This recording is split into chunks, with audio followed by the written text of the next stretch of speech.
La jornada informativa de la noche del jueves. Está terminando la jornada laboral también. ¿Cómo termina el jueves? Agotador jueves, ¿eh? Bueno, termina con un paro magisterial, yo diría, a media caña, para no ser malo, a media caña. No creo que es lo que haya esperado Pedro Castillo, la verdad. Un paro a media máquina. Ahora, si yo fuera de gobierno, tampoco provocaría. Es decir, no me daría por vencedor, no me daría por ganador, no me daría diciendo, oh, esto fue un fracaso y nada.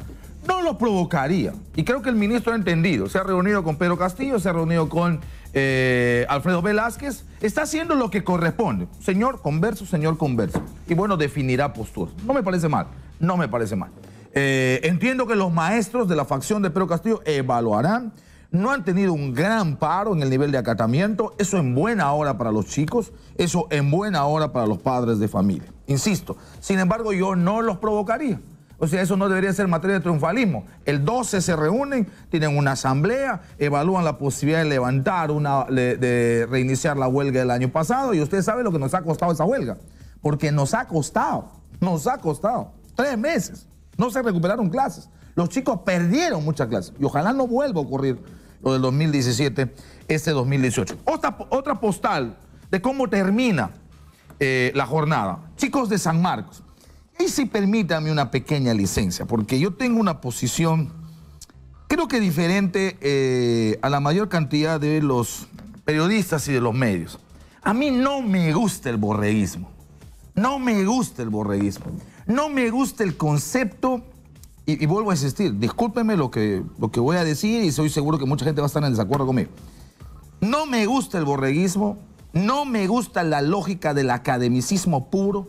No me gusta cuando dicen a la universidad solo se va a estudiar, porque eso no es verdad. Eso no es verdad. Necesitamos chicos con capacidad crítica. Necesitamos muchachos que salgan del redil del borreguismo, que tengan capacidad de crítica, de autocrítica, de visión de ciudad, de país, de universidad, de función pública, que sean capaces de enjuiciar la realidad, de criticar la realidad, porque si no la critican, ¿cómo la transforman?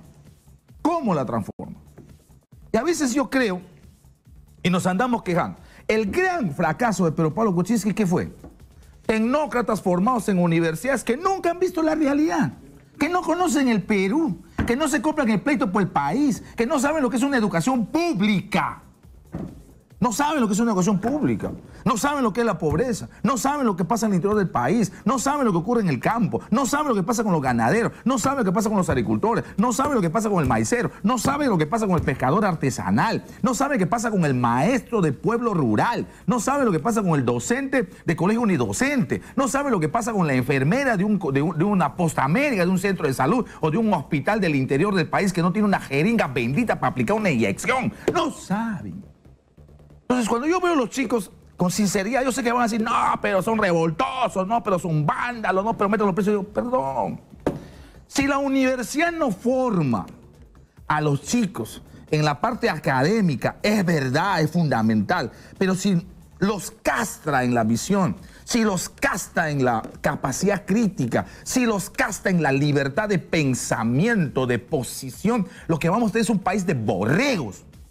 Y déjenme decirle que en ese camino andamos. Por eso permitimos tanto alcalde ladrón, por eso permitimos tanto gobernador sinvergüenza, por eso permitimos tanta clase política que ha hecho lo que quiere en los últimos años, por eso nos han vendido como nos han dado la gana, por eso tenemos peajes en nuestras narices y hemos perdido capacidad de protesta y de indignación. Entonces, cuando yo veo a los chicos ahí peleándola, cuando yo veo a los chicos diciéndole a su rector, ¿qué rayos haces con mi universidad? Digo, ¡qué bien! Cuando yo veo chicos diciendo, oye, vas a poner cursos generales, correcto, consúltame. Cuando yo veo a los chicos diciendo, la universidad pública se defiende, digo, defienda la universidad pública, señor Cachay. Yo he visto cantidad de rectores desagradecidos con la educación pública. He visto una enorme cantidad de docentes universitarios que han podido llegar a la docencia universitaria y a la universidad, porque la universidad en los 70, en los 80 y gran parte de los 80 y algunos años de los 90 ha sido realmente pública. Los pobres podían llegar a la universidad pública y romper el maldito círculo vicioso de la pobreza. Tenían una profesión y le sacaban a sus padres de esa pobreza. Hoy eso es más complicado. Hoy eso es más complicado. Cuando yo veo a los muchachos, bueno, pues ciertamente enfrentándose a la policía, cuando yo veo a los chicos cerrando la universidad, que puede ser cuestionable, que uno pueda decir, oye, no cierre, sí cierra, oye, busca otro mecanismo de protesta, que yo también estoy de acuerdo, que busquen otro mecanismo de protesta, pero cuando se les reprime tanto, cuando se les insulta tanto a estos muchachos, lo que estamos creando, insisto, lo que estamos haciendo es castrarlos y impidiendo que tengan capacidad crítica, que pierdan su piel, que pierdan su capacidad de indignación y que lo que hagan es bajar la cabeza, se roboticen y digan sí señor a todo.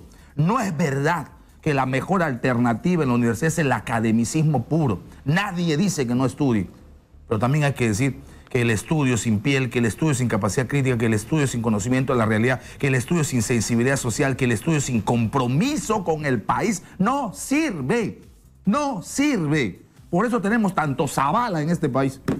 Perdonen la dureza. Voy hasta San Marcos con Marcial Vilela y les he pedido antes de comenzar con este comentario que me disculpen, yo sé que mucha gente está en desacuerdo, hay gente que se ha dejado contaminar por esta campaña oprobiosa de los 90 cuando decían que la Universidad Terruca, en la universidad todos son terroristas, los dirigentes de la universidad son terroristas, senderistas, emerretistas, y han satanizado a la política en la universidad de tal manera que ahora mucha gente cuando ve actividad política sencillamente se tapa las narices. No es verdad, de verdad que no es verdad. No hay que llegar a los extremos, es cierto. Nadie quiere a San Marcos retornando a la década de los 80, que habría sido probablemente centro de mucha gente sendero. Nadie quiere eso.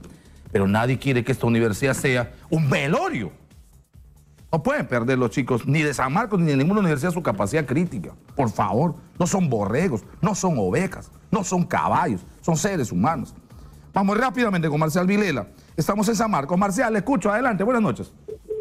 ¿Cómo estás, Noel? Gracias, información en vivo. Nosotros continuamos en los exteriores de la Universidad Nacional Mayor de San Marcos, donde mantienen tomada pues los estudiantes de diferentes tanto facultades y además también especialidades. Te comento que en estos momentos se ha vuelto a la calma. Durante la tarde, minutos antes de las 6, al parecer iba a haber una acción policial de desalojo, porque así lo dice la norma, que hoy iba a ser pues el desalojo hasta las 6 de la tarde, pero sin embargo no sucedió. Incluso algunas bombas lacrimógenas se activaron en plena vía, sobre todo sin considerar a la gente civil que transitaba, también el vecindario que está solamente a unos metros de esta universidad.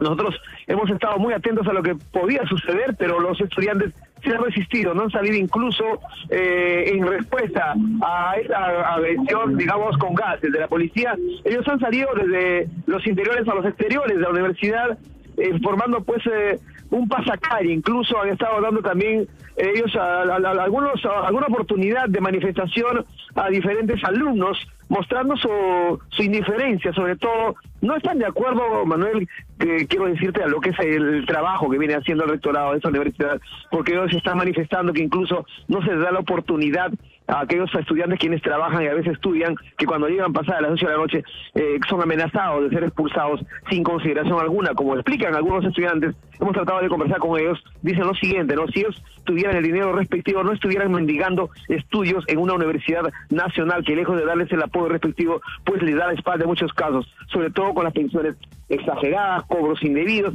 Es decir, tienen un pliego de reclamos muy extenso, Manuel. Por ejemplo, entre ellos se está buscando la reducción de costos del trámite único de procesos administrativos.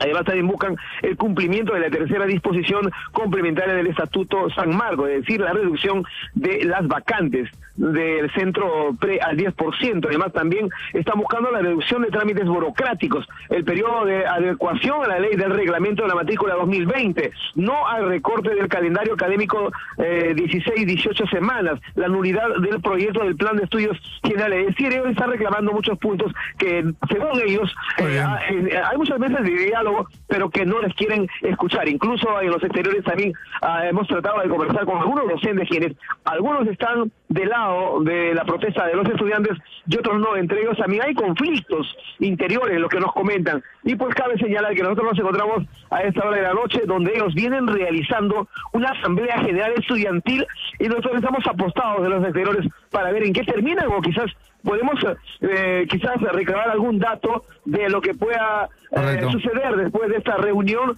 puesto que los estudiantes están dispuestos a continuar en esta medida. Bueno, vamos a ver, porque la cosa se radicaliza. Los chicos están en sus 13, el rector está en sus 13. Mañana probablemente haya intervención de la Policía Nacional, es un hecho que probablemente no tenga precedentes. Y bueno, vamos a ver lo que ocurre. Gracias, Marcial. Temas de fondo para debate en la universidad. ¿Realmente tenemos universidad pública? ¿Deberíamos tener universidad pública? Tema de debate urgente. La verdad es que sí deberíamos tener universidad pública. Tercer lugar, deberíamos adecuar la currícula de educación básica rural a la universidad y no hacerla tan complicada, porque luego los se elitiza y rompe el concepto de universidad pública. Para entrar a San Marcos, que es una universidad pública, muchos papás tenemos que a veces pagar 3 años de preuniversitario de nuestros hijos porque la educación secundaria no tiene nada que ver con la formación universitaria. Necesitamos trabajar, porque además, insisto, la universidad es el único vehículo para sacar a los pobres de la pobreza, como los institutos tecnológicos. Si no hay educación superior al servicio de los pobres del país, seguiremos siendo pobres la eternidad que nos toca vivir, en todo caso como nación o como país.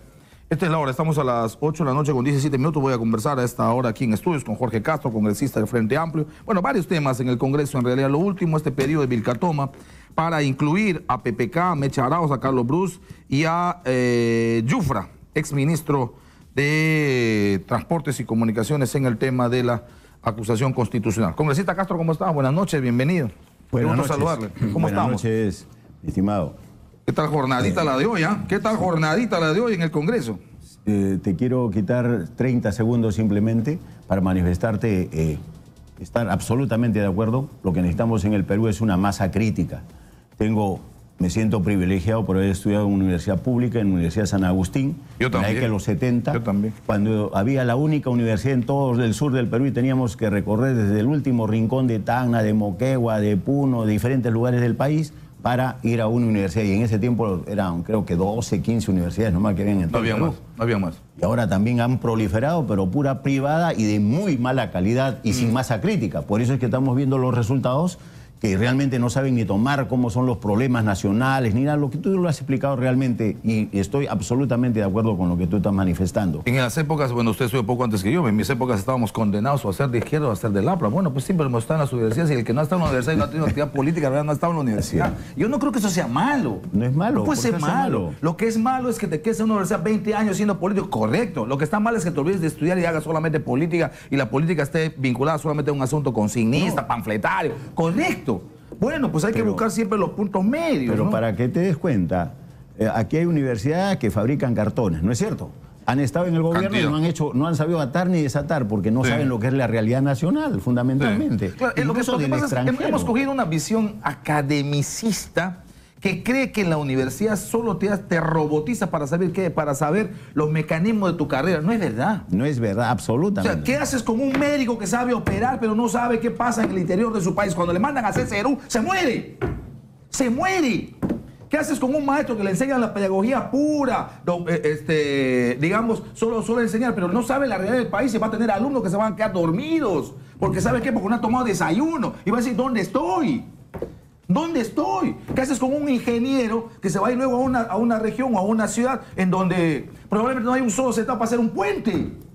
O sea, tiene que saber la realidad del país. Tiene que conocer la realidad del país. ¿Qué haces con un economista que viene de Cambridge? Un economista que viene, qué sé yo, de donde venga, de Princeton, que venga de Harvard, y no sepa ni la mitad de la idiosincrasia de este país. Se va a ir de cara como si es Zavala. Como si era Torne. Como si es Torne. ¿Sabe por qué? Porque quien no maneja idiosincrasia en este país, quien no maneja realidad de este país, no tiene nada, está en la calle. Está en la calle. Muy bien. Creo que coincidimos plenamente, y en ese aspecto nosotros hemos hecho claras observaciones en primer lugar cuando llegamos al Congreso en torno a la política económica que llevó Torne en primer lugar, y le dijimos claramente la situación del déficit fiscal, lo que ha sucedido con Zavala después. Últimamente tuvimos conversaciones también con, ¿cómo se llama? Con la señora... ¿Cómo se llama? La coloradita esta, que la última ministra de Economía ya empezó a entender un poco mejor las cosas porque se le venía el huaico, ¿no es cierto? Entonces, aquí... Ustedes habrán visto la cantidad de ministros que han estado en la calle. Que deben ser tromes en su carrera, pero tú les pones a... Mira, por ejemplo, Idel Wexler, maestro que por supuesto ha salido seguramente de la universidad pública. Y ponle tú a la ministra Martens y ponle tú al ministro Saavedra, ¿no? Manejando la educación del mundo en el Banco Mundial. Pero le pones aquí, la verdad es que le pones al secretario general del SUTEP y no tiene idea qué hacer, porque no conoce la realidad del país. Es increíble. Inclusive los médicos, en el caso de Perú, nosotros por experiencia internacional también que tenemos, ¿qué sucede? En el Perú pues hacen de todo. No, Sí. el que viene de Estados Unidos, o como el caso del economista que viene de Oxford, el caso que de Torne, también de Zavala, no sabía tan ni desatar aquí. Patricia García, pues, ministra de Salud, extraordinaria, académica, formada por... quizás para que sea ministra de Salud suiza. Así es.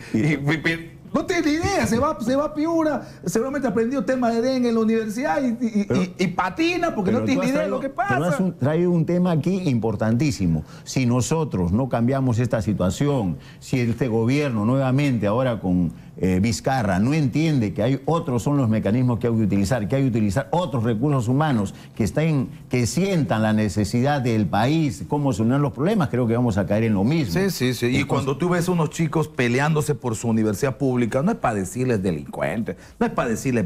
Se puede criticar algunas acciones, se puede decir, oiga, ya pues invéntense otra forma, oye, sean más democráticos, oye, no se trata solo de cerrar la universidad, ok, perfecto. Pero delincuentes, vándalos, llévalos presos, métalos acá.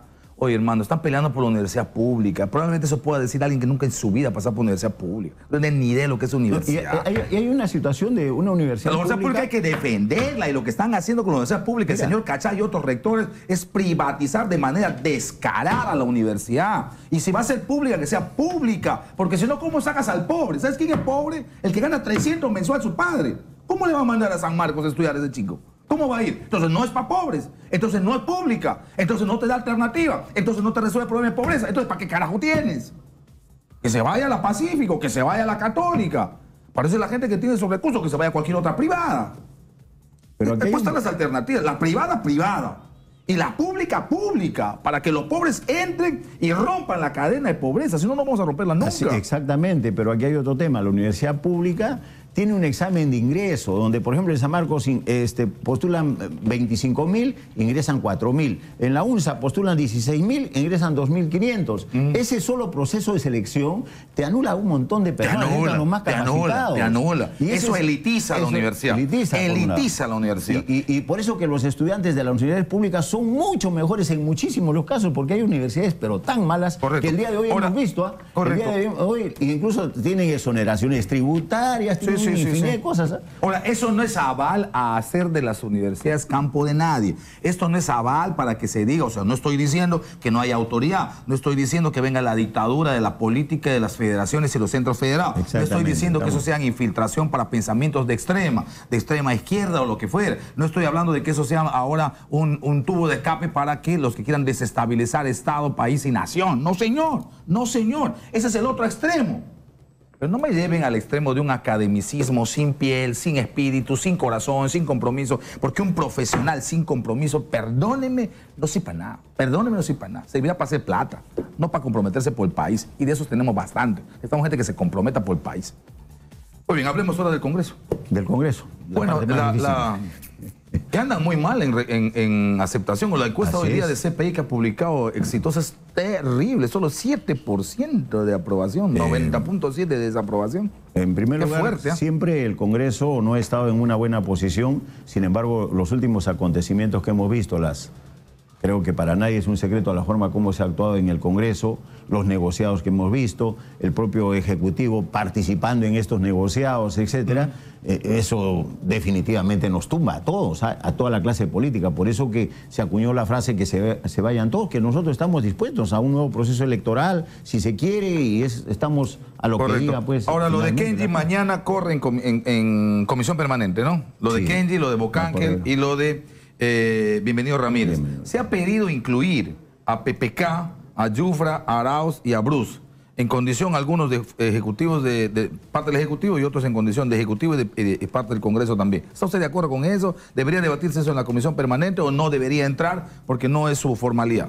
Particularmente yo creo por la salud del país, creo que todos los que estén comprometidos de una u otra forma deben ser procesados, investigados y sancionados respectivamente. Eso parte por Mamani también, ¿no? Lógicamente, por todos en general.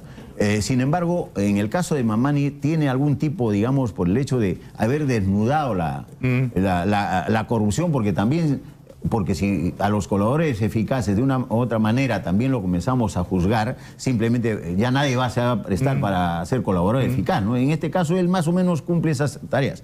Eso no significa que se le deje de investigar por todo, porque esto que no lo hace explique bien, santo. por ejemplo, que explique bien, ¿no? Que explique bien cómo ha hecho. Cada una de las cosas, etcétera, Que etcétera, presente ¿no? todos los videos originales. Así No, es. su conducta respecto a negarle a la Procuraduría Anticorrupción que le ha dado un plazo de 48 si que no ha cumplido nunca, eso no es correcto, por ejemplo. Yo le voy a dar solamente al Ministerio Público, eso está correcto, pero no puedes dejar de darle a una institución creada en el marco del Estado para defender intereses del Estado que se llama Procuraduría Anticorrupción. No, sencillamente no le ha dado. Esa conducta, por ejemplo, es absolutamente inapropiada en un parlamentario, ¿no? En este caso, por ejemplo, de lo que se ha pedido ya la solicitud de Pedro Pablo Kuczynski, es el eje de la corrupción en este caso y que no puede ser dejado de lado. Todos hay algunos que dicen por sentimentalismo que está viejito, que está esto, que lo dejen en paz, etcétera. Pero ¿cómo es que pensamos desterrar la corrupción? Y tú sabes, en este momento, hoy la corrupción nos está dejando un déficit público de casi, ya estamos al borde de llegar al 4% del Producto Bruto Interno. Y eso es grave. ¿Por qué? No, Porque 4 ya sería preocupante. ya es preocupante. Pues. En Sí, todo caso, 3.3, 3.4 ya Estamos es en esta preocupante. condición. Imagínate, 4 ya estamos hablando de hueco.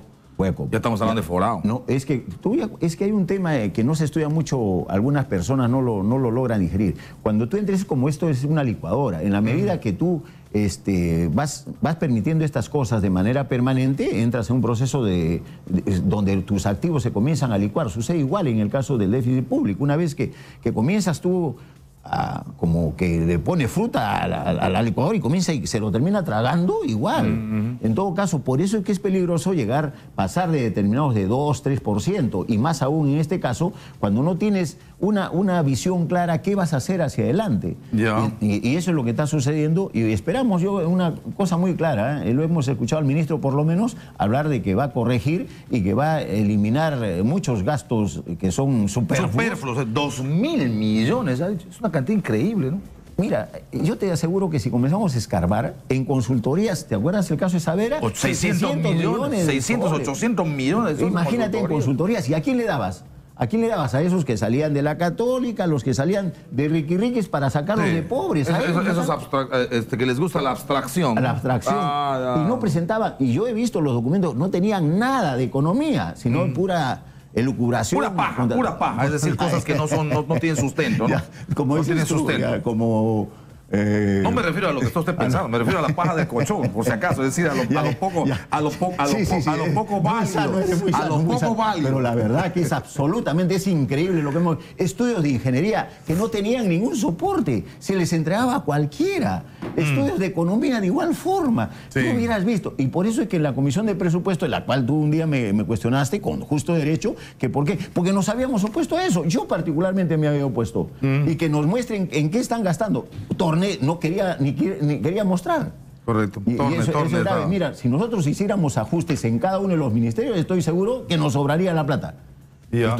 Y estaríamos recuperando 5.000, 7.000 millones, porque esto es de ahorita, se ha regalado el dinero. Para ahora. Ok, a ver si nos vamos un ratito más a San Marcos. Atención, esto es resolución rectoral, me imagino, a partir del acuerdo con el Consejo Universitario. Lamentable. Atención, se resuelve.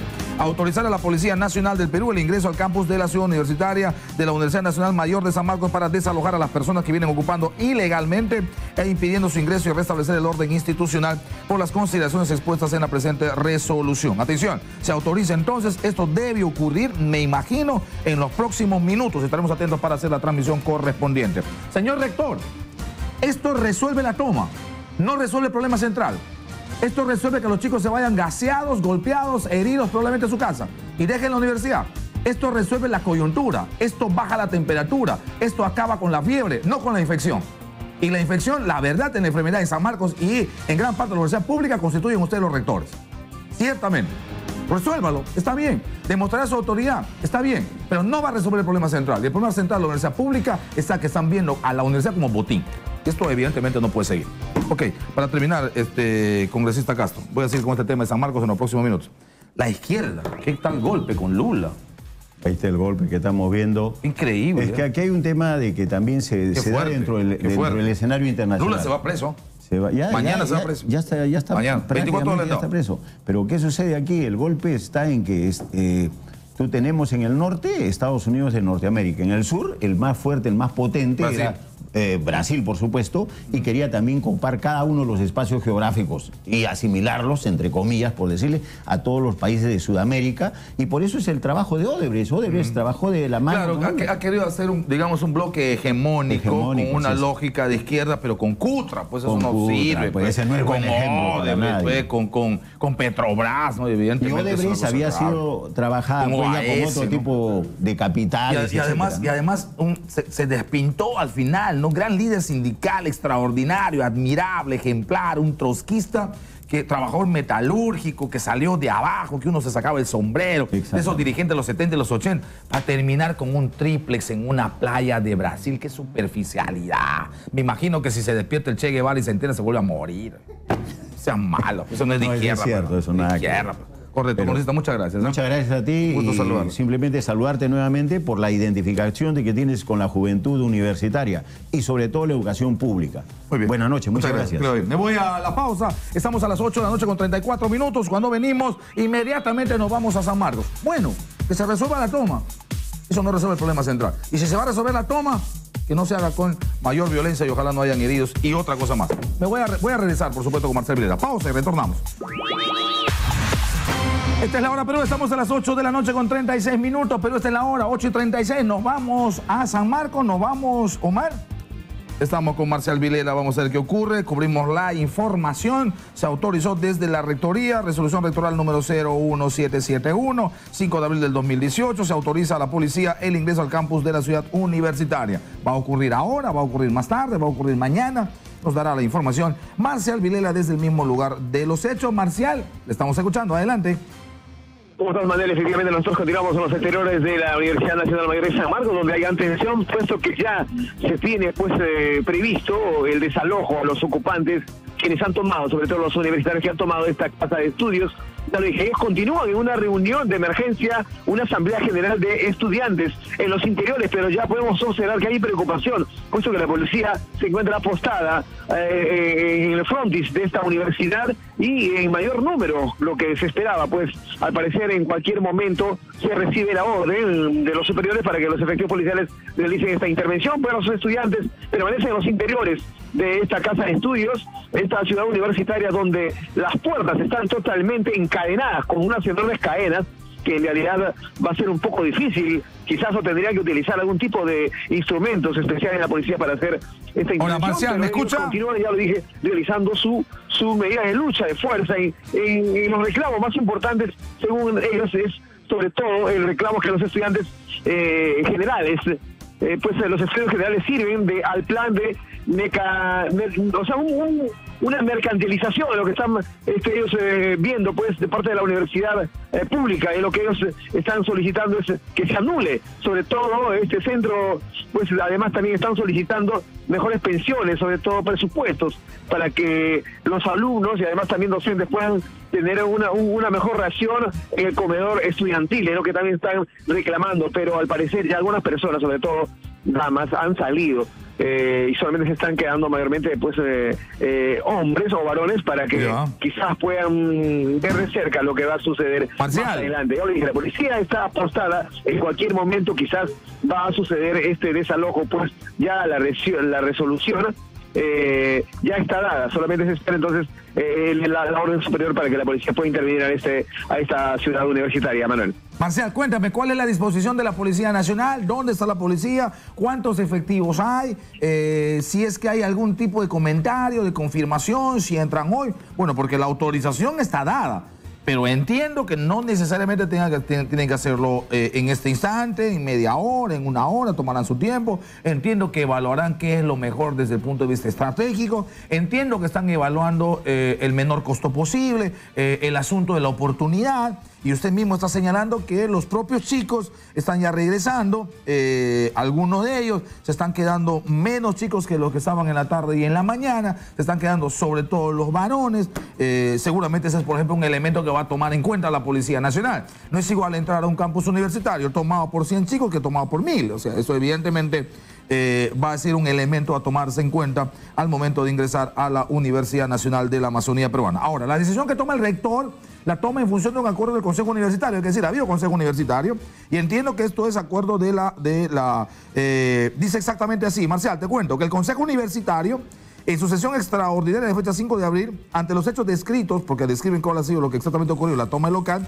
acordó autorizar al rector de la Universidad Nacional Mayor de San Marcos a tomar las acciones legales pertinentes. Ahí está. Y eso cuenta con el proveído de fecha 5 de abril del despacho rectoral. Así es. ¿Cuál es la situación de la policía? ¿Cuántos efectivos hay? ¿Y cómo ve usted respecto a la posibilidad de que ingresen en los próximos minutos, Marcial? Realmente son 2 enormes buses con portatropas, incluso acaba de llegar otro bus, un promedio de 50 a 100 efectivos de policía antimotines. Ellos están preparados, apostados en el frontis de la universidad, pasando la calle principal, porque quizás ellos no quieren hacer una provocación respectiva. En estos momentos quienes los estudiantes vienen realizando entonces su asamblea general, pero ojalá pues no pase a mayores, puesto que en la puerta de ingreso número 3 hemos visto palos, maeros y cualquier cantidad de rocas en el piso. Quizás no se sabe en qué momento han ingresado estas rocas, que son en cantidades, están regadas en el patio principal, donde se encuentran los estudiantes que están... Ahora, ¿cómo han llegado las rocas? ¿Se los han metido? Pues es lógico, una medida de inteligencia para poder hacerlo efectivo. El operativo y sabe impecable, sobre todo para que no resulten dañadas, sobre todo las viviendas que están pues aledañas a esta ciudad universitaria, Manuel. Correcto. Marcial, nos mantenemos en contacto, por favor, permanentemente hasta las 10 de la noche para ver qué ocurre, para cubrir la información. Esto, insisto, seguramente conseguirá que la toma de la universidad termine. No sé si en los próximos minutos, no sé si en las próximas horas, pero ya está autorizado. Gracias, Marcial, por la comunicación. Estoy en línea con Julio Quintanilla, él es abogado y es asesor de los estudiantes de la Universidad Nacional Mayor de San Marcos. Doctor Quintanilla, ¿cómo está? Buenas noches, bienvenido a Exitosa. Muy buenas noches, amables oyentes de Radio Exitosa. Bueno, se ha tomado la decisión, ¿no? Sí, dígame. Que la resolución establece otorgarle las medidas pertinentes al rector. No autoriza, entre estas pertinencias, el desalojo de los estudiantes por parte de la fuerza pública. Además, de acuerdo al principio de legalidad, toda resolución, toda norma de este tipo que pueda comprometer derechos fundamentales tiene que ser publicada y solamente puede surtir efecto a las 24 horas de expedirse. No puede darse hoy en la tarde o en la noche esta resolución y pretender ejecutar. Hago un llamado al señor ministro del Interior para que llame al general a cargo, porque está cometiendo un gravísimo error si pretende ingresar a la universidad del día de hoy. Lo quejaremos al Congreso, lo quejaremos también a la Comisión Interamericana y a la propia autoridad universitaria. El principio elemental es la legalidad y la publicidad de la norma. Tienen que conocer todos los estudiantes que están en custodia de la universidad previamente. No puede haber asalto al local universitario. Y finalmente hago un llamado a la calma, a la concordia. Nosotros nos apersonaremos. En el marco de la calma y la concordia, doctor Quintanilla, ¿no sería mejor, conocido ya o conocida ya la resolución rectoral por parte de los estudiantes, que de la mejor manera posible, de manera pacífica y tranquila, teniendo en cuenta que las autoridades del Consejo Universitario finalmente no han accedido al pliego? Justo, no justo, ese es otro debate, pero no accedieron al pedido. ¿No sería mejor que para evitar enfrentamientos, para evitar posibles agresiones, para evitar posibles heridos, para evitar posibles detenidos, para evitar gases lacrimógenos, para evitar alteración del orden público, impedimento de libre tránsito, afectación a los vecinos del lugar, que son una enorme cantidad? ¿No sería mejor que dejen las instalaciones de la universidad y que mantengan su plataforma, que mantengan el espíritu de lucha de otra manera que no sea impidiendo las clases a miles de estudiantes? Bueno, me parece sensato lo que usted dice, pero la legislación administrativa establece que debe hacerse conocer por escrito y con las formalidades de ley a los que eventualmente han tomado y asumido esta actitud. Es decir, que debe entregarse en extensos ejemplares de esa resolución, que recién se está corriendo un ejemplar por WhatsApp, pero la formalidad de notificarlos personalmente tiene que cubrirse. De manera tal que encontramos responsabilidad administrativa y penal. Doctor Quintanilla, pero no suena muy coherente que se avale una toma del local que se hace también de la noche a la mañana, entre gallos y medianoches, hoy de manera, por supuesto, por decisión de un grupo de estudiantes, que no sé cuántos son, 100, 200, 1000, 5000, no sé cuántos son, pero finalmente es una decisión de un grupo de chicos. Y digamos, se le pida toda la formalidad del mundo a la autoridad. A la autoridad se le exija absolutamente todos los procedimientos legales. Y sin embargo, para la toma del local, para el impedimento del estudio, para que los chicos entren, los otros chicos entren, sencillamente no se les exige nada. Me levanto en la madrugada, somos 100 o somos 500, metemos cadenas, metemos candados, metemos carpetas, metemos fierro, metemos todo lo demás y cerramos e impedimos. Digamos, no suena muy coherente para ser democrático, no suena muy equitativo en el marco del respeto a la norma que debemos tenerlo todos, estudiantes y autoridades. Pareciera coherente lo que usted dice, sin embargo, de lo cual es última ratio, la última acción que desarrollan los señores estudiantes es la custodia del local, luego de haber agotado la presentación de documentos presentados en su oportunidad para pedir la intervención como estamento universitario en la discusión de la implementación de lo que significa los estudios generales. No se ha hecho participar directamente y esta es una grave omisión que debe ser subsanada en la práctica. No se requiere autoridades verticales, impositivas, altaneras, sino se requiere gente que dialogue. Estamos en una entidad de carácter pública, la mejor, la universidad científica, y no estamos en un cuartel o una empresa que se gobierna con los ahora tiene un problema la toma o la custodia, como usted lo llama. Tiene un problema serio, muy serio, fuera del tema del debate legal, en el que por supuesto podemos entrar, ya usted lo ha explicado, fuera del tema legal. Yo veo un problema gravísimo y es el asunto del respaldo. San Marcos tiene miles de estudiantes, no sé si 30.000 o un poco más. Y la verdad es que en el transcurso del día yo no he visto 5.000 estudiantes, por lo menos. Es decir, si tenemos un grupo de chicos representativos de la universidad, con capacidad crítica, con capacidad de análisis, con capacidad de reacción, con capacidad de indignación, que se compran el pleito, cosa que a mí me parece bien, que se compran el pleito por la universidad pública, que le exigen a su rector transparencia, que le exigen a su rector diálogo, que le exigen a su rector participación, que le exigen a su rector que los estudiantes tomen decisiones respecto a la vida universitaria, lo cual evidentemente les pone en una condición absolutamente respetable a San Marcos, cosa que me parece bien. Y ahí podemos discutir ese momento con otra gente, con otros colegas, pero no veo respaldo. Y cuando no se tiene respaldo, termina siendo autoritaria la medida. Cuando no se tiene respaldo, termina siendo minoritario los que lo están haciendo. Y cuando no se tiene respaldo, termina siendo una acción desproporcionada e intolerante porque está vetando y cortando y evitando y por supuesto conculcando el derecho de los otros miles que sí quieren entrar a estudiar. Porque si esto fuese, digamos, una reivindicación sentida por todos, tendríamos a San Marcos desde las 5 de la mañana, que ha sido el toma local, o 6 de la mañana, hasta ahora, tendríamos 10.000, tendríamos 5, 6, 7 cuadras, tendríamos a la gente diciendo, esta es nuestra lucha, esto es lo que queremos, este es nuestro plan de reivindicación, y por supuesto ni Orestes, ni 15 Orestes resolverían este problema, ni 15 consejos universitarios podrían contra la masa estudiantil consciente de San Marcos, y eso no ocurre, doctor Quintanilla. Pero no obstante, lo que usted señala, esta medida de fuerza ha sido consecuencia de consultas previas que se han hecho a los centros federados en su debido. ¿Y dónde están? Sí pedimos disculpas a los estudiantes de la base 18 que el día de hoy iban a arrancar con estudios generales, pero ellos aún no habían percibido la problemática universitaria. Se quiere una universidad pública gratuita al servicio de la seguridad. San Marcos es lo mejor que tiene el Perú. Nunca había tanta imposición, tanta soberbia, tanto autoritarismo en contra de los estudiantes.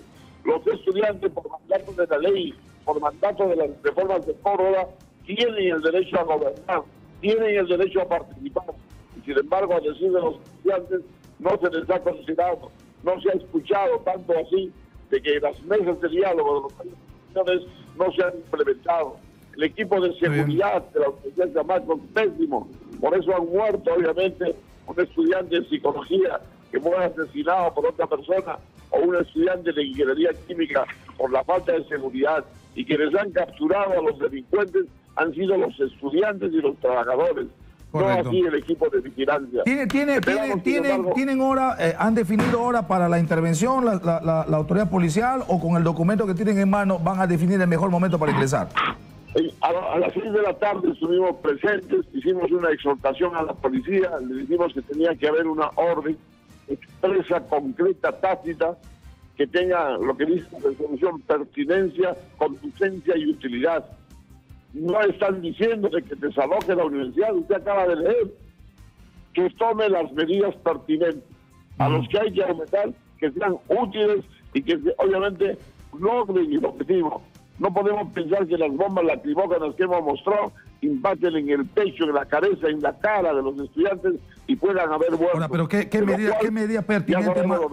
¿Qué medida pertinente más se va a tomar, doctor Quintanilla? Porque la medida pertinente frente a una toma es el desalojo. O sea, no veo también, porque vea usted, en el considerando 1, 2, 3 dice exactamente la resolución. En la madrugada de hoy, un grupo minúsculo de estudiantes tomaron de manera ilegal y violenta las instalaciones del campus de la ciudad universitaria de San Marcos, ocasionando destrozos, grave daño a la universidad, impidiendo el normal desarrollo de las actividades universitarias y de ingreso a docentes, estudiantes, trabajadores administrativos a sus labores normales, con argumentos de demandas en contra de la ley, pretendiendo que no se implementen estudios generales, no obstante existir una política democrática de puertas abiertas al diálogo y el respeto mutuo de parte del rectorado y de las autoridades universitarias. Esta es la situación. Y luego dice, el Consejo Universitario autoriza al rector tomar las medidas pertinentes. ¿Qué es la medida pertinente? Frente a eso el desalojo. No veo cuál sería la otra medida pertinente.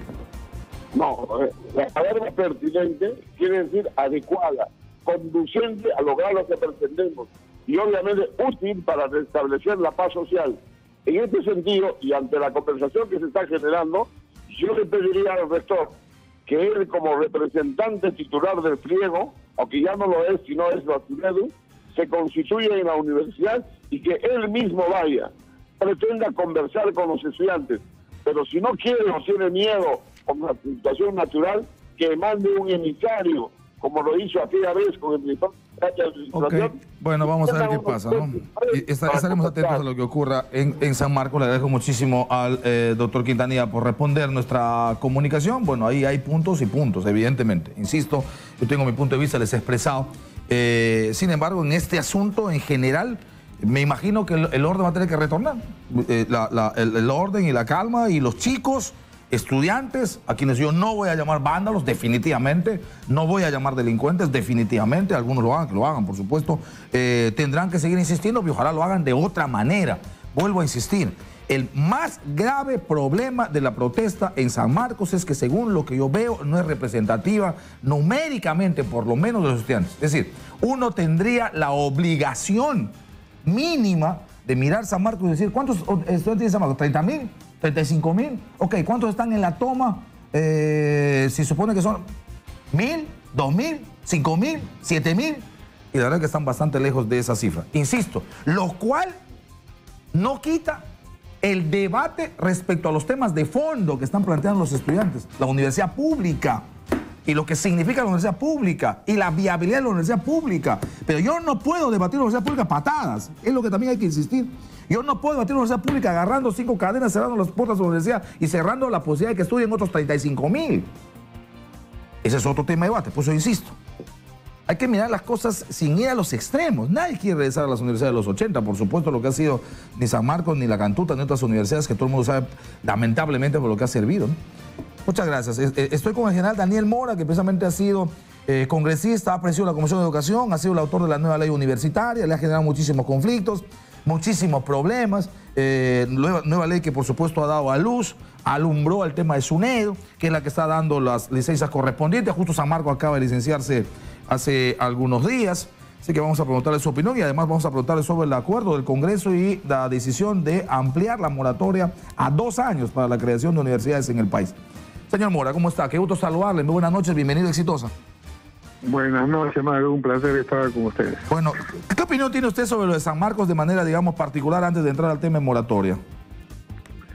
Pues ya, en primer lugar, se deslució la obtención del licenciamiento en la Universidad de San Marcos, que le ha costado bastante obtenerla. Pero con esta toma de locales, que para mí es totalmente ilegal. ¿Por qué? Porque la ley contempla los estudios generales, mínimo 35 créditos o 12 meses académicos.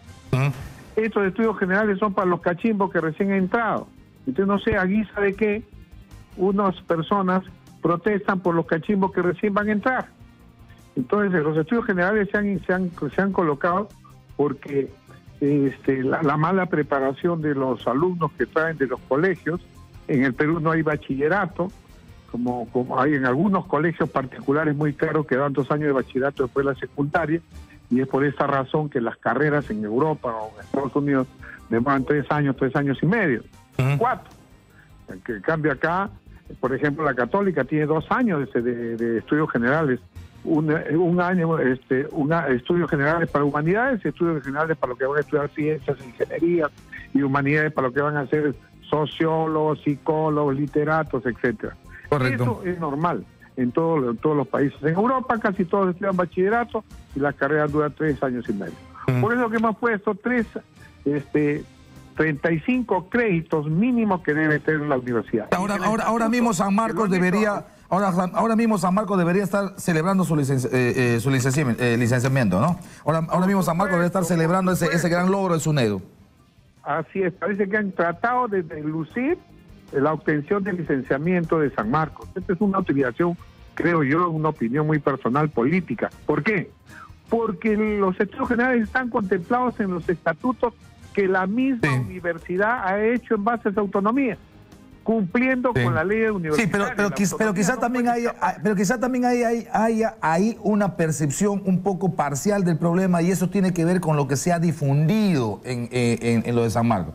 El tema de estudios generales es solamente uno de los temas que están contenidos, según dicen los chicos, en 3 ejes. Cada eje tiene aproximadamente 4 o 5 pedidos reivindicativos respecto al tema de la universidad, que lo que engloba sería el gran debate de la universidad pública y la universidad pública gratuita y lo que eso significaría en el país. Un debate que, insisto, es un poco mayor, es un poco más grande y que sin ninguna duda no puede darse en función de patadas ni de ese tipo de condiciones, sino crearse mecanismos y plataformas y espacios para poder debatirlos, ¿no? Totalmente de acuerdo. Pero otro problema, no olvidemos que hace unas semanas también hubo un conato en la Universidad de San Marcos porque se oponían a un artículo que dice la ley que máximo puede repetir un alumno un curso 3 veces. Y también era un laberinto porque hay alumnos que tienen más de 20 años estudiando en San Marcos. Claro, eso por ejemplo es absolutamente inaceptable, ¿no? La ley también exige que mínimo deben estudiar 12 créditos, porque habían alumnos que estudiaban un curso, llevaban un curso cada año, y se han pasado más de 20 años estudiando en la universidad y solamente para ser dirigentes estudiantiles, etcétera. Entonces hay una utilización también política. Sí, seguro. Porque San Marcos, usted lo ha dicho muy bien, tiene más de 35,000 alumnos y que representan 100, 200 alumnos que han estado ahora ahí. Ahora, una cosa que sí se extraña, déjeme decirle, y con total sinceridad, se extraña gente como usted en el Congreso, que tengan como agente, o sea, eso es lo que se necesita. Uno, por ejemplo, uno escuchaba a Mora, veía a Mora, hablaba con Mora y decía Mora igual educación superior, Mora igual, y educación superior en general, la universidad tecnológica, la nueva ley tecnológica y todo el tema. Necesitamos ese tipo de cosas. No siento hoy preocupación, y la verdad es que esto es un síntoma de una enfermedad más grande con la que uno puede, estos hechos de San Marcos puede estar de acuerdo, en desacuerdo, más o menos de acuerdo, más o menos de desacuerdo, puede decir no así, de otra manera, pero la verdad es que esto es una fiebre de un tema mucho más grande, de una enfermedad mucho mayor. Insisto que es la discusión de la universidad pública, de la viabilidad de la universidad pública, del alcance de la universidad pública, del nivel de la gratuidad de la universidad pública, de la democratización de la universidad pública, de la sintonía de la universidad pública con la educación básica regular y de lo que significa la universidad pública como el único, probablemente como el más extraordinario mecanismo, junto con los institutos tecnológicos públicos también, para salir de la pobreza y ser un instrumento liberador de un país mejor formado. Esa es la discusión que hemos perdido, desgraciadamente, en la agenda política, en la agenda congresal, General Mora. Totalmente de acuerdo. Nosotros lo decimos en una exposición que hicimos, que el eje clave del desarrollo de un país es la educación. La educación lo es todo. La educación va a lucha contra la pobreza. La educación nos hace más ricos. La educación nos eleva la autoestima. La educación lo es todo en un país como el nuestro. El mejor programa social es la educación. Y los estados, los gobiernos, nunca han considerado la educación como una variable fundamental del crecimiento y el desarrollo, como una variable económica como lo toman en otros países. Para que tengan una idea, en Singapur, en Taiwán, la educación de calidad, superior de calidad, contribuye con el 2.5% del PBI. En nuestro país contribuye con el menos 2.5%. Es decir, la mala calidad de la educación jala hacia abajo el crecimiento y el desarrollo del país. Increíble, realmente increíble. Y ningún país latinoamericano, ni siquiera Argentina o Brasil, también están por el cero, no contribuyen al crecimiento de su PBI ni de desarrollo. Eso significa que tampoco puede ser un modelo que adoptemos un modelo latinoamericano, tiene que ser un modelo propio de acuerdo a nuestra realidad. Ni calco ni copia. Sí, para parafrasear a Mariatti. Los gobiernos no se preocupan de la educación, la toman como un problema.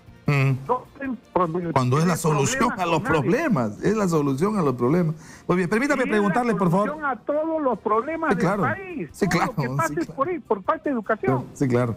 General Mora, permítame preguntarle, porque el tiempo, como sabe usted, en radio siempre es tirano.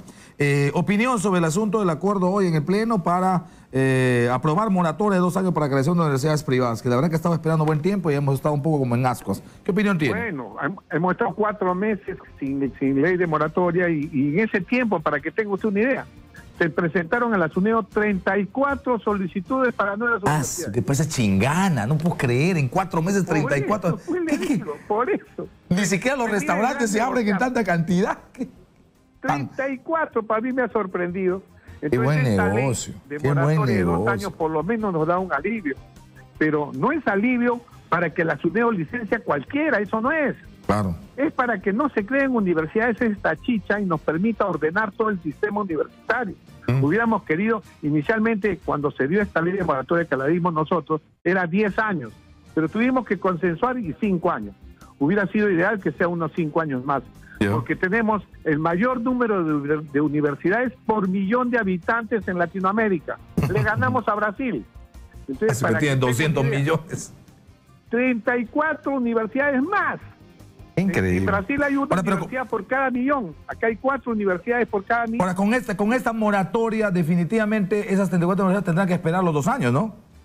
Tienen que esperar los 2 años y ojalá que la SUNEDO, acá sí yo invoco la SUNEDO, que haga un fast track, es decir, una vía rápida, seleccionando 4 o 5 indicadores y aquellas que son realmente malas, le dé un plazo perentorio y si no la soluciona, la cierra. Porque acá debe comenzar. Es decir, esas 33 universidades que hay ahora licenciadas nos pueden asegurar que no estafan a nuestros muchachos. Esa es la idea. Estafan a los padres de familia. Esa es la idea. Y hay que darle como más promoción, ¿no? Hay que darle como más promoción en ese concepto. O sea, ¿para qué se licencia? ¿Cuál es el concepto de licenciamiento? ¿Cuál es la exigencia de licenciamiento? ¿Cuál es el nivel de confianza que genera una universidad pública y privada licenciada? ¿Y qué significa el versus? Universidad no licenciada versus universidad licenciada. Ese versus tiene que estar clarísimo en la mente de los padres de familia que creen que porque ponen una universidad privada, porque pagan 500, 600, 700, están poniendo en el mejor país del mundo, en la mejor universidad del mundo, y eso no es real. Hay que trabajar muy fuerte en eso y ojalá SUNEDO lo haga. ¿Por qué se licencia? Sí, totalmente de acuerdo. Totalmente de acuerdo con una mayor difusión. No puede haber universidades que enseñen con una cuota mensual de 130 soles. No, pues es inviable. Inviable, evidentemente inviable. Por supuesto. Esa es estafa. No sé a qué profesor le van a pagar cuánto, 5 soles hora. Y alguno cree que porque en la universidad pública, digamos, el padre no paga lo que tendría que pagar, es que eso no cuesta. Le cuesta al Estado, o sea, sí cuesta la educación pública, sí cuesta. Está pagando ahora. Claro. Y entonces no puede salir una universidad privada diciendo, no, 150. No, señor, porque en la universidad, el costo de educación en la universidad pública no son 150 para un chico universitario, imposible. Tiene que estar bastante por encima de eso. Bueno, General Mora, hay que seguir conversando con el tema. Le agradezco mucho que pueda estar siempre a disposición de estos temas. Gusto saludarle, se le extraña mucho. Muchas gracias. Un gusto saludar. Esta es la hora, estamos a las 9:03 y yo lo digo con la más absoluta sinceridad, porque respecto de Mora, yo sí siento una crítica muy dura de parte de la gente la que ha estado en ANR, en todo el tema de las universidades. Pero con Mora, la agenda educación superior estaba en la clase política, en el Congreso por lo menos. Hoy eso está diluido y no puede ser que esté diluido.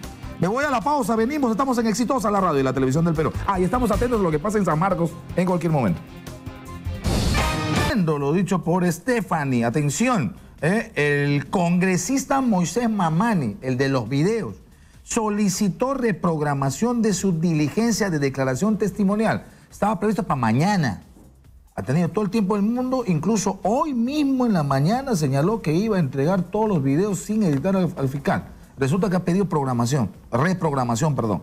Y lo que ha trascendido, dice una nota de Perú 21, es que la reprogramación estaría fijándose para el miércoles de la próxima semana. ¿Por qué dilata? ¿Por qué de última hora? ¿Qué le ha pasado? ¿Se enfermó? ¿Se puso grave? ¿Qué razón hay para la reprogramación? ¿No tiene los videos? ¿Los está escogiendo? ¿Está definiendo qué sí y qué no? En fin, pidió reprogramación. No es un buen síntoma esto. El congresista Moisés Mamani. El que sí va mañana, entiendo, es Kenji Fujimori, porque también él estaba programado para el día de mañana, viernes 6. Mientras Kenji va, Keiko hoy viajó a Estados Unidos. Coincidencia, cuando justo Kenji va a hablar y soltar información respecto a la campaña, lo dejo en signos de interrogación. Vamos inmediatamente con información en vivo desde San Marcos. Marcel Vilela está para todo el Perú. Marcel, le escuchamos. Adelante. ¿Cómo estás, Manuel? Efectivamente, continúan los estudiantes de la Universidad Mayor de San Marcos aquí, pues atrincherados en las puertas principales de acceso, sobre todo con enormes cadenas, ya lo dije, no se permite el ingreso a personas que no sean estudiantes de esta universidad. Hemos tratado de ingresar para conversar con ellos, pero en esta oportunidad estamos acompañados de Jesús Gerardo Sala González. Él es el presidente de la Federación Universitaria de San Marcos. ¿Cómo estás, Gerardo? ¿Esta medida de lucha va a continuar? ¿En qué estado está? O ya usted tiene conocimiento que ya hay una resolución rectoral en la que ustedes pueden ser desalojados independientemente en cualquier momento por la Policía Nacional. Tengo muy buenas noches a todos los radioyentes de Radio Exitosa. De parte de la Federación Universitaria, mencionar que el día de hoy en el Consejo Universitario solicitamos precisamente que se eleve una mesa de diálogo o que los puntos de la plataforma reivindicativa puedan ser abordados en el mismo Consejo Universitario, dado su carácter vinculante. Lamentablemente, y hoy que me acompañe el consejero universitario pueda atestiguar mi versión del caso, hemos recibido indiferencia y rechazo de parte de las autoridades, quienes han apelado nuevamente a juicios prejuiciosos, estigmatizantes, para amenazarnos con la cárcel, para amenazarnos con las denuncias, para amenazarnos con la intervención. Una respuesta autoritaria que precisamente ante una situación de crisis en la cual se debe buscar el diálogo, termina por primar la intervención, la tanqueta y la denuncia. Una consulta, ¿ustedes han tenido en las últimas 24 horas conversación con el rector de esta universidad? Porque mediante una mesa de diálogo se pudo evitar este incidente de que puedan tomar la universidad y también dejar sin estudiar a algunos quienes iban a ingresar más de 6.000 estudiantes, tengo entendido, el día de hoy. La mesa de diálogo que pudo haber impedido no es la que el día de hoy pudo haber sido resultado de un consejo universitario, sino aquella que desde marzo del 2017 fue suspendida y mecida, y que nuevamente fue reactivada en enero de este año, cuando el 11 de enero también se elevaron unas medidas similares que también desencadenaron en una mesa de diálogo que no fue resuelta de manera satisfactoria y que al día de hoy termina, cual olla de presión, desencantando en este tipo de eventos. Lamentamos, eso sí, que muchos estudiantes, tanto ingresantes como de ciclos regulares, hayan tenido dificultad en el acceso el día de hoy a sus clases, pero comprendemos y solicitamos la comprensión de los estudiantes, padres de familia y de la propia sociedad en general, de que esta medida se da ante la indiferencia y, en cierto modo, irregularidades que tienen las propias autoridades. Razones por las cuales en este momento nos encontramos en un punto muerto, instando a que el día de mañana podamos tener la oportunidad de poder darle fin a esta problemática. No sé, Manuel, si tienes alguna pregunta en estudios, te lo puedo trasladar aquí al joven, que es el presidente de la Federación Universitaria de San Marcos. Correcto. Bueno, ¿les han comunicado si es que van a desalojar en la próxima hora la Policía Nacional de Perú? Muy buenas noches. Buenas noches. Lo que ocurre es que ya hay una resolución rectoral que faculta la intervención de la universidad. Lamentamos que en una fecha histórica, para mal, ¿no? Se vuelva a amenazar con la intervención de nuestro campus universitario. Ya anteriormente, en la medida dada el 29 de marzo, también la respuesta de la autoridad fue intervenir la ciudad universitaria con efectivos policiales, amedrentando, persiguiendo y disparando estudiantes. Correcto. Ahora, yo no siento mucho respaldo a la medida. Han tomado el local, pero digamos, no veo la multitud de estudiantes sintonizando con la protesta, sintonizando con la reivindicación, respaldando el cierre o, en todo caso, las razones para tomar una medida de fuerza tan dura y tan fuerte como la que han decidido tomar ustedes hoy en San Marcos, señor Salas. Bueno, nosotros hemos elevado ese tipo de medidas, primero ante el agotamiento del diálogo de parte de las autoridades. Las autoridades pueden apelar a que ha habido diálogo, pero nunca ha habido solución o voluntad de solución de las mismas. Nosotros hemos desarrollado esta medida tras elaborar una plataforma reivindicativa elaborada precisamente de los aportes, de las necesidades y expectativas que requiere la universidad a nivel de nuestras asambleas generales estudiantiles. La respuesta ¿Cuántos van a las asambleas generales estudiantiles? ¿Cuántos estudiantes van? Aproximadamente 200, 300 estudiantes, que es la media. Ya, y dígame una cosa, ¿y qué pasa con los 30.000 restantes de San Marcos? ¿No se interesan en la problemática de la universidad, en el plan de reivindicaciones, en las exigencias? Que según lo que yo los he leído, porque los he leído en la mañana, lamentablemente no los tengo a la mano hoy, pero los he visto en la mañana, esos 3 ejes que ustedes plantean, me parece realmente extraordinario, o sea, me parece bien, me parece atendible, me parece necesario, o sea, me parece que se dé el debate, me parece que está bien que se le busque algún mecanismo para que el estudiantado se compre el pleito por su universidad y sobre todo por el concepto de universidad pública como universidad gratuita, que además, insisto, es el único mecanismo para salir de pobreza.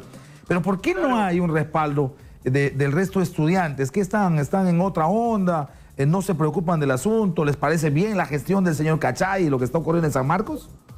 Caso contrario, nosotros hemos estado en un proceso de reactivación y refortalecimiento de los gremios. Antes, al inicio de nuestra gestión, teníamos 10 gremios, 10 centros federados y 18 centros de estudiantes. En este momento, facultades de Ingeniería y Ciencias Básicas están organizándose para reconstituir sus gremios. Eso es un aliciente de la organización, pero sobre todo se fundamenta en el sano y de justo pedido que como estudiantes nosotros venimos elevando. Pero ¿dónde están esos chicos de los centros federados reformados? ¿Dónde están? Porque lo que yo he visto en las calles, digamos, no sé si hay más de 500 chicos que han estado con ustedes. Yo creo que no debemos tomar fotos apresuradas sobre la cantidad de los estudiantes presentes. Nosotros hemos dividido en 3 turnos, mañana, tarde y noche, donde precisamente un compañero releva a otro. Esa es la razón por la cual en la noche, como usted comprenderá, por razones laborales, educativas o personales, inclusive propiamente familiares, no todos pueden darse el trabajo de amanecerse. Correcto. Pero en la mañana la reflexión ha sido positiva. Correcto. Ahora, ¿saben a lo que se están exponiendo, ¿no? Un ingreso y un desalojo probablemente vaya a tener niveles de violencia fuerte y probablemente terminen heridos algunos y no sé, detenidos otros, ¿no? Quiero recordar que el año pasado también tuvimos la amenaza y lamentable intervención de parte de las autoridades. Creo yo que la imagen que grafica esa lamentable intervención es la puerta principal de nuestra universidad, la puerta número 3, totalmente destruida por el ingreso de una tanqueta. Quiero recordar también que nuestra plataforma reivindicativa fue avalada en su totalidad, dado que logramos la gratuidad de los cobros que condicionaban la matrícula, aporte voluntario estudiantil y laboratorio, logramos eliminar el tarifario bienestar universitario y logramos eliminar los cobros del carnet universitario, y también logramos demostrar que la corrupción que nosotros denunciamos del grupo asambleísta universitario Súmate fue de tal manera que la propia Superintendencia Nacional de Educación, mediante un oficio resolutivo, demostró de que hubo malversación de fondos. Sí, pues, es verdad, varias de esas cosas son ciertas, pero también esas son cosas que realmente son ciertas, pero hay otras que también son ciertas. Y es que, por ejemplo, una toma impide que chicos estudien, una toma impide que hoy, por ejemplo, que iban los cachimbos, hoy que iban con la ilusión los muchachos, hoy que se iban los que iban a su primer día de clases, y bueno, con razones, sin razones, con discusión, usted se lo trunca, pues eso también es real, ¿no? O sea, tendríamos que evaluar cuánto y cómo y de qué manera no pisoteamos ese derecho que tienen los chicos también para estudiar, ¿no? Claro. Me permite informarle que en el área de ciencias de la salud, jueves y viernes, las clases son virtuales y aparte las áreas en las cuales ellos desenvuelven sus actividades están ajenas de la ciudad universitaria. Y en el caso de los propios estudiantes de la ciudad universitaria, creo yo que una forma de velar por las adecuadas condiciones y del inicio de clases sería revisar cómo en la plataforma de nuestra universidad, unmcm.edu.p, se está requiriendo de una convocatoria de docentes. Esto es que los estudiantes formalmente y en muchos casos están matriculados, pero el día de hoy estarían llevando clases sin profesores, porque aún están en proceso de contratación. Correcto. Bueno, eso habla de la improvisación también del rector. Exacto. Eso es verdad. Muy bien. Le agradezco mucho. Bueno, vamos a ver qué pasa. Estaremos atentos para cubrir la información. Y ojalá no tenga niveles de violencia peligrosos, no haya detenidos, no hayan heridos y no haya otra cosa, ¿no? Gracias por la comunicación. Sí, dígame, para terminar. Muchas gracias. Gracias. Bueno, también. es el panorama entonces que sigue aquí a esta hora de la noche. Vamos a continuar posados porque en breve también estaremos tratando de conversar con el joven Vladimir Sánchez Alvarado. Él es el presidente del Consejo de Universitarios. Adelante contigo en los estudios. Representante de los estudiantes en el Consejo Universitario. Muchas gracias, Marcial, por la comunicación. Aquí en cabina, aquí en estudios, está la congresista Tania Pariona, congresista del Frente Amplio. No, congresista de Nuevo Perú, claro. Está confundido mi productor. Nuevo Perú. Tania Pariona, ¿cómo está? Coto Solar, congresista. Buenas noches. También hay que aclarar, Nuevo Perú. Pero izquierda al final, ¿no? ¿O no? ¿Sí? La vertiente de la izquierda. ¿Sí? ¿Pero irreconciliables o no? No se trata de estar no conciliados porque igual son compañeros. Trabajo, de lucha, de convicción social, política y ahí vamos. Ok. Aparte no tenemos... No tiene mucha riña. Ok. Mañana la Comisión Permanente ve el tema contra 3 colegas, Kenji Fujimori, Guillermo Bocángel, Bienvenido Ramírez. ¿Qué opinión tiene usted de todo este proceso? ¿Está bien los 3? ¿Debe incluirse a Mamani? ¿Debe incluirse a los otros como Arauz, como Bruce, como PPK, como Yufra? ¿Cómo está evaluando usted y cómo está evaluando Nuevo Perú este tema? Sí, bien, Manuel. La no inclusión del congresista Moisés Mamani es realmente injustificable. Lo que hemos visto todos los peruanos después de estos Kenji Keiko videos, porque finalmente es hoy una pugna de poder que 2 hermanos de 2 facciones del fujimorismo están enfrentando, pero igual hay un proceso regular, ¿no? En la comisión mañana, la comisión permanente se va a abordar esta acusación constitucional. Debo decir que desde el Nuevo Perú nosotros hemos presentado acusación constitucional contra la congresista, ex premier Mercedes Arauz y ex ministro de Justicia, el señor Mendoza, por el caso del indulto al señor Fujimori. Okay. Y ¿está en agenda de mañana eso? No. Sin embargo, es un caso que no se ha tomado en cuenta, no se ha puesto en agenda, ¿no? Y ahora vemos que, como se trata de algo que por supuesto tiene detrás algunos intereses de algunos partidos políticos y fuerzas políticas dentro del Parlamento, sí se agenda con celeridad. Y podemos ver que la agenda frente a esta acusación constitucional a los congresistas de la línea de Kenji Fujimori fue bastante rápida. Sí, porque vea, ¿qué número de denuncias es esa que usted me está diciendo? Para la nuestra la hemos presentado hace meses, tal vez en enero. Porque vea, usted se nota claramente, se nota, mire. Está entrando a debate mañana una denuncia constitucional que es la 39. Y mañana se va a ver una denuncia constitucional de la 39 junto a otra que es la 115, junto a otra que es la 134, la 149, la 151, y luego se salta con una garrocha y se va a la 195, que es esta última. O sea, evidentemente no está entrando por orden de, digamos, no es por de llegada. Orden de presentación, ni prioridad, ni porque hay un interés. No se establece un criterio muy objetivo ahí. Ahí hay algún tipo de interés mucho más particular y en este caso el fujimorismo lo que está develando y mostrando finalmente ante el país es su falta de ética total.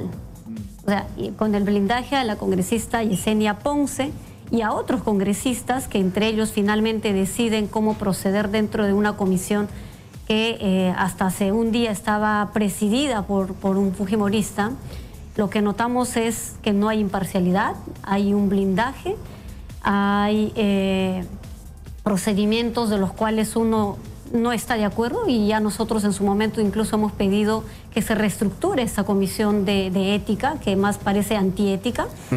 Y el día de mañana se van a abordar, como usted ha podido detallar, varias acusaciones constitucionales, pero no está contemplada, por ejemplo, la que nosotros hemos presentado en el mes de enero, después de lo sucedido del indulto. Está referida al indulto. Que está referida al indulto. Se trata de una información que escondieron, sabiendo y teniendo conocimiento, y mintieron al país, incluso frente a a consultas hechas, ¿no? En su momento nunca fueron vertidas de manera transparente. Entonces... O sea, lo que ustedes llaman la atención, y creo que entiendo, si no usted corríjame, lo que ustedes llaman la atención en el tema concreto de Mamani o de los que están implicados en esta denuncia constitucional, no es inicialmente el tema de fondos, si van a ser remozables o no, si tienen que entrar o no quieren entrar, sino que dejan claro que existe un procedimiento para tratar temas según lo que le convenga al fujimorismo. O sea, lo que no equivale a decir que ustedes van a estar o a favor o en contra, que imagino que esa es otra discusión. Pero dicen, a ver, ¿cómo es que entra? Porque creo que ha sido así, a ver, dígame usted. Creo que entra miércoles, entra a subcomisión jueves y entra a comisión permanente viernes. Esto es un jet. Es express. Es un jet. Ahora, no estaría mal si ese sería el procedimiento para, digamos, para las demás. Si se hubiese hecho, por ejemplo, en lo que ustedes reclaman, o en otros que deben estar esperando una enorme cantidad de tiempo. Porque yo me pregunto, por ejemplo, ¿dónde están las acusaciones constitucionales de la 151 a la 195? Que me expliquen dónde está la 152, la 153, la 154, 55, 56, hasta llegar a la 194. ¿Dónde están? ¿Cómo es que se saltan de la 51 a la 95? En el Parlamento, o sea, eso es lo que ustedes, lo primero que quieren dejar en claro es eso, ¿verdad? Sí, en el Parlamento, Manuel, las agendas para el Pleno, las agendas dentro de las comisiones, ojalá pasaran por orden de llegada o por la prioridad que esto significa para el país y no por algún tipo de interés particular. Y lamentablemente eso no ocurre. El día de hoy, por fin en el Pleno, se pudo debatir un proyecto de ley de nuestra autoría. En realidad fue una demanda recepcionada del pueblo Parinacochas en el sur de Ayacucho, y este proyecto lo habíamos presentado en agosto del 2016, o sea, hace 2 años, y recién el día de hoy se abordó. ¿Por qué? Porque no siempre les resulta prioridad temas como estos, o porque no son de su bancada política. Y eso termina además... Entonces, aquí obviamente el procedimiento de acusación constitucional contra estos congresistas que han revelado, si no es más bien a lo que estaban acostumbrados a hacer, y finalmente es el fujimorismo, que reproduce este tipo de prácticas de corrupción y de formas de lograr simpatizar, de lograr... algunas preventas, ¿no? Así como compromisos seguramente con sus electores.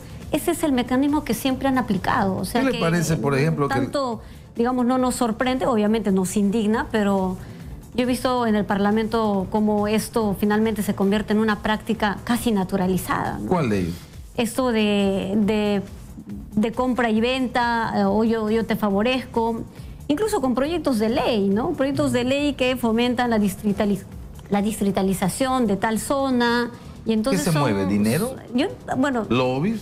¿Favores políticos? Hay un tipo de lobby, por supuesto, o favores, o ¿pero qué favores se ofrecen? O pagos por apoyos, no lo sé. Pero creo que esas prácticas no ayudan al Parlamento. ¿Pero cobros o pagos de dinero? No necesariamente dinero, ¿no? Pero seguramente hay compromisos de tipo populachero finalmente, porque algunas incluso pasan por ser solamente declarativas, cuando en realidad compete al Ejecutivo muchas de ellas. Pero ocurren, ¿no? Ocurren. En la discusión de la ley de presupuesto, ¿cómo finalmente se determina los proyectos de inversión pública que están en el anexo número 5? ¿Dónde se define? En puertas cerradas. ¿Cómo sabemos nosotros cómo se ¿cómo se llama eso? Anexo 5. Se define la prioridad. ¿Se llama anexo 5? Que se adjunta al proyecto de ley de presupuesto. Anexo 5, presupuesto general de la República. Los proyectos de inversión pública.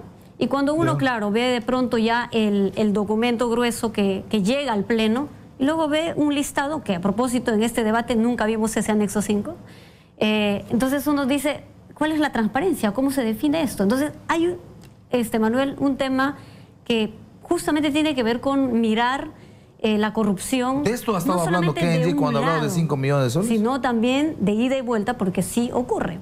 ¿De esto habló Kenji cuando habló de los 5 millones? Hizo mención, y por supuesto él sabe en todo caso cómo procede su partido, cómo proceden ellos, pero es un tema de nunca acabar, porque pareciera que el sistema, los procedimientos ya institucionalizados de esta manera, que no hace sino más bien reproducir y reflejar un nivel de corrupción en la que políticos y congresistas están involucrados, ¿verdad? Congresista Pariona, permítame ir a la pausa, regresamos, me permite por favor, para seguir hablando del anexo 5.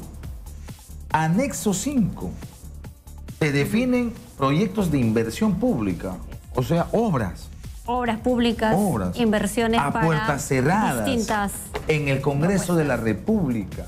Y en este presupuesto nadie ha visto el anexo. Se metió bajo la mesa. ¿Quiénes definen? La mayoría. ¿Quién es mayoría en el Congreso? ¿Cómo se define? Parece que Kenji canta eso mañana. Pausa y volvemos. Ya estamos de vuelta y estamos a las 9 de la noche con 35 minutos. Gracias por continuar con Exitosa. Yo soy Manuel Rosas, les acompaño hasta las 10. A las 10 viene Exitosa Deportes Night con Carlos Alberto Navarro. Con Carlos Alberto Navarro y toda la información deportiva. Bueno, estoy con Tania Pariona, ella es congresista de Nuevo Perú. Y estábamos hablando del anexo 5. Anexo 5. A ver si entendí. Es un paquete de proyectos de inversión pública que definen en acuerdo los congresistas, que se pone ahí y que luego literalmente, como se le anexa al presupuesto general de la República. ¿Así es? ¿O entendí mal? Sí, a ver, Manuel. En la Comisión de Presupuesto se debate por varios meses, ¿no? Los presupuestos que desde el Ejecutivo vienen planteando ante el Congreso, en distintos pliegos, en salud, en educación, en distintos sectores, transportes. Cuando este documento amplio, porque no es de 2 hojas, son proyecciones que se hace para el año, llega al Pleno del Congreso, se discuten. Nosotros, por ejemplo, hemos hecho un dictamen en minoría para cuestionar las distribuciones porcentuales que se le asigna a cada sector, que tiene que ver además con el país, cuánto se le da a educación, a salud, cuánto se le está recortando para tales y tales. Es el tema central de debate, ¿no? Pero sin embargo, hay una serie de proyectos de inversión pública que logran ingresarse a través de la discusión dentro de la Comisión de Presupuesto, obras de inversión pública. ¿Cómo es el procedimiento? Eso a mí, por lo menos, no me queda tan claro, porque en la discusión del presupuesto para el año 2017 sí anexaron una serie de proyectos que pasaron, obviamente, aprobados por la comisión y después no sé cómo. Pero hay una lista larga de proyectos. Proyecto de inversión pública para riego. Cosecha del Congreso, ¿correcto? No sé si el término es cosechar, pero no son los congresistas necesariamente los que proponen. Más bien son proyectos que llegan al Congreso a pedido de los municipios, pero que se tramitan a través de los congresistas. O sea, de un alcalde de un pueblo que viene a su congresista de su región y le dice, a ver si me incluyes, o a veces es el esfuerzo o debate para este puente de tal pueblo a tal pueblo. Ocurre. Los documentos siempre están llegando, pero después eso no es tu labor necesariamente. Eso creo yo. Los que son miembros de la Comisión de Presupuesto, yo no sé cómo le hacen frente a una responsabilidad de esta naturaleza, pero para la discusión del presupuesto anual de 2018, nosotros nunca vimos ese anexo, que sí había ocurrido en el 2017 y uno podía ver. Y yo decía, bueno, aquí no aparece ni Ayacucho, no aparece tal región, pero sí aparece 3, 4 veces mencionada una sola región. ¿Cómo se prioriza? ¿Cómo llegan a eso? Yo realmente no soy parte de la Comisión de Presupuesto, no sé cómo finalmente se aterriza a ese anexo, pero para la discusión del presupuesto del 2018, nosotros nunca vimos ese anexo 5, y se hablaba mucho del anexo 5. Yo decía, ¿de qué anexo están conversando, hablando? Y de pronto uno ve, ¿no?, cómo finalmente dan un tiempo de un cuarto intermedio para volver a traer un nuevo paquete de documentos y dice, esto es la versión final y no sé qué. A veces uno termina mareada, porque con tanto papel que le entregan, obviamente en el despacho... Entre mareada y hastiada, me imagino, ¿no? Revisiones muy puntuales, porque hay que fijarse sobre todo en términos de distribución nacional, en términos de asignación presupuestal para las regiones. Correcto. Y no necesariamente para un proyectito que podría estar incluso vinculado con esta forma de negociar y tal, ¿no? Que por supuesto no es costumbre nuestra ni nada. Pero bueno, en el fondo, Manuel, lo que estamos viendo en nuestro país es cómo la corrupción se ha ido enraizando en todos los aparatos del Estado, en el Poder Legislativo, en el Poder Ejecutivo, en los gobiernos locales, aquello que hemos denunciado, aquello que hoy vemos que a partir del caso Odebrecht viene generándose grandes alertas por supuesto, la desconfianza de parte de la ciudadanía frente a políticos, a 5 expresidentes de la República de nuestro país, 22 entre gobernadores y exgobernadores con sentencias y con denuncias por corrupción. Y claro, uno va también haciéndose la pregunta, ¿por qué no hemos evitado con medidas legislativas llegar a este nivel? Y es que hay también procedimientos legales, normativos que permiten, partiendo por nuestra Carta Magna. Manuel, nosotros el día 11 de abril... ¿no? El 11 de abril, de cara a esta 8ª cumbre de las Américas, tema central, lucha contra la corrupción, estamos organizando una audiencia pública para tratar sobre los efectos o impactos de la corrupción en los pueblos originarios. Resulta que para otorgar concesiones, títulos habilitantes, autorizaciones, estudios de impacto ambiental, concesiones pequeñas, licitaciones en territorios indígenas, están plagadas de corrupción. Vemos cómo se está deforestando, depredando la Amazonía en Uchungia, líderes amazónicos amenazados, agricultores muertos, tráfico de tierras. ¿Quién les autoriza?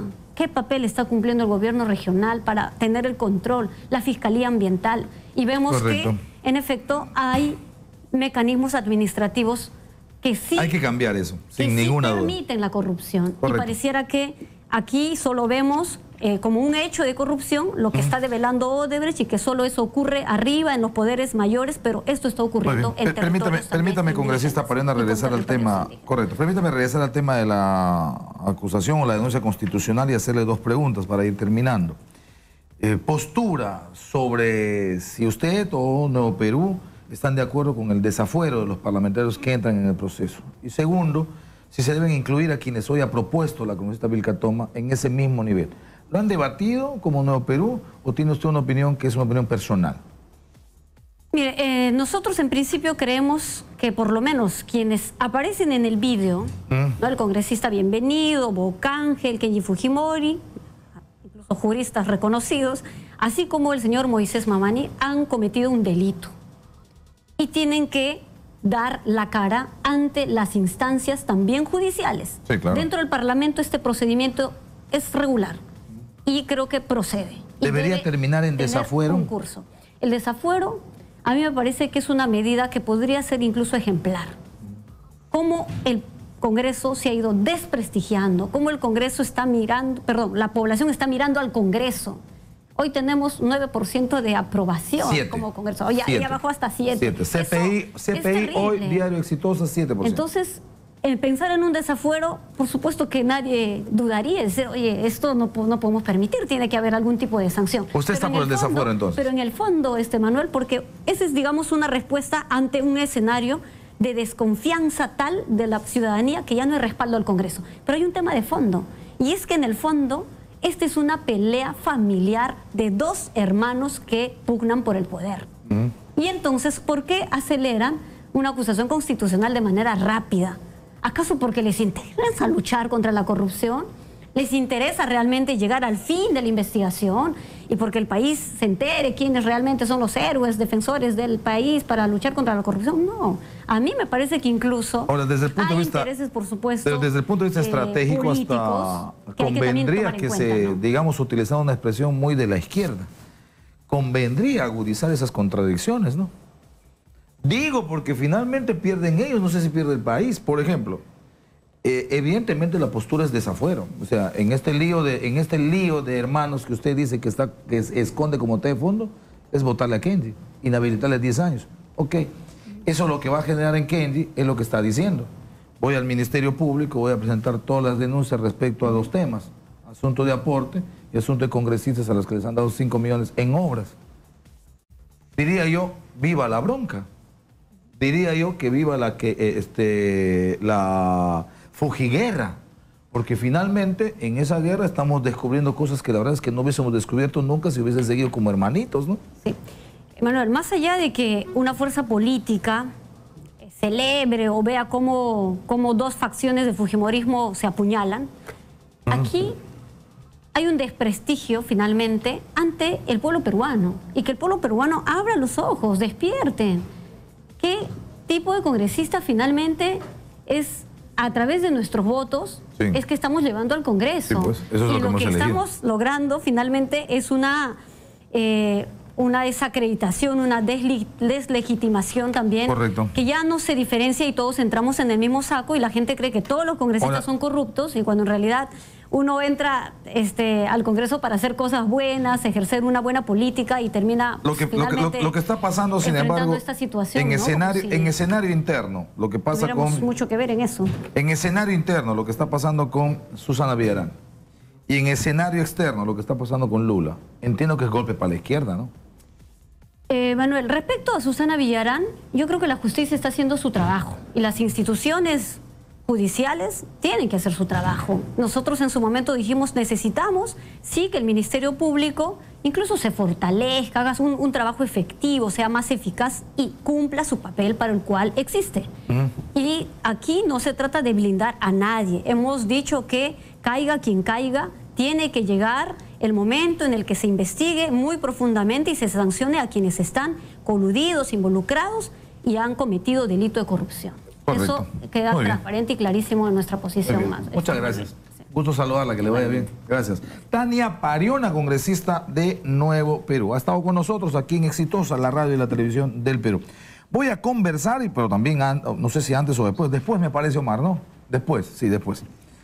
Voy después, antes de tener el programa, a San Marcos. Con San Marcos voy a terminar. A ver si es que hay algo. Creo que no va a haber nada finalmente, por lo menos hasta las 10. Sí. Sí. ¿Así?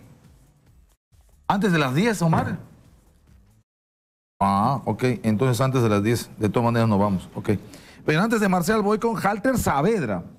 Halter Saavedra es secretario general del Sindicato Nacional del Centro Unitario de Trabajadores del Seguro Social de Salud. CUT Salud. Están anunciando huelga. Son trabajadores, entiendo, trabajadores administrativos. Anunciando huelga para el 10 de abril. Y esto están en contra de la posible privatización de salud. Señor Saavedra, ¿cómo está? Buenas noches. Buenas noches. 10 de abril, ¿es un acuerdo, es una posibilidad, es una decisión tomada? Es una alta posibilidad. ¿De qué depende? A criterio de los trabajadores, esa luz se viene destruyendo de una manera sistemática desde hace 20 años. ¿No? Y el problema lo viven los pacientes diariamente. Sí, por supuesto. Y obviamente repercute también en los trabajadores. Y a nuestro criterio, el tema de fondo es que la institución se ha convertido en una instancia de manejo político. La crisis que vive en salud es a consecuencia de la intervención grosera políticamente en la institución. ¿Desde siempre? Desde siempre, desde hace 20 años. ¿Todos los gobiernos han hecho lo mismo? Todos los gobiernos. Designa el presidente de la República al presidente ejecutivo. Han pasado cuántas gestiones desde hace 20 años y esa salud va de mal en peor. Y es tema de gestión. El tema de fondo... De gestión. El tema es recurso humano. Tenemos 3.000 funcionarios que son designados de manera política.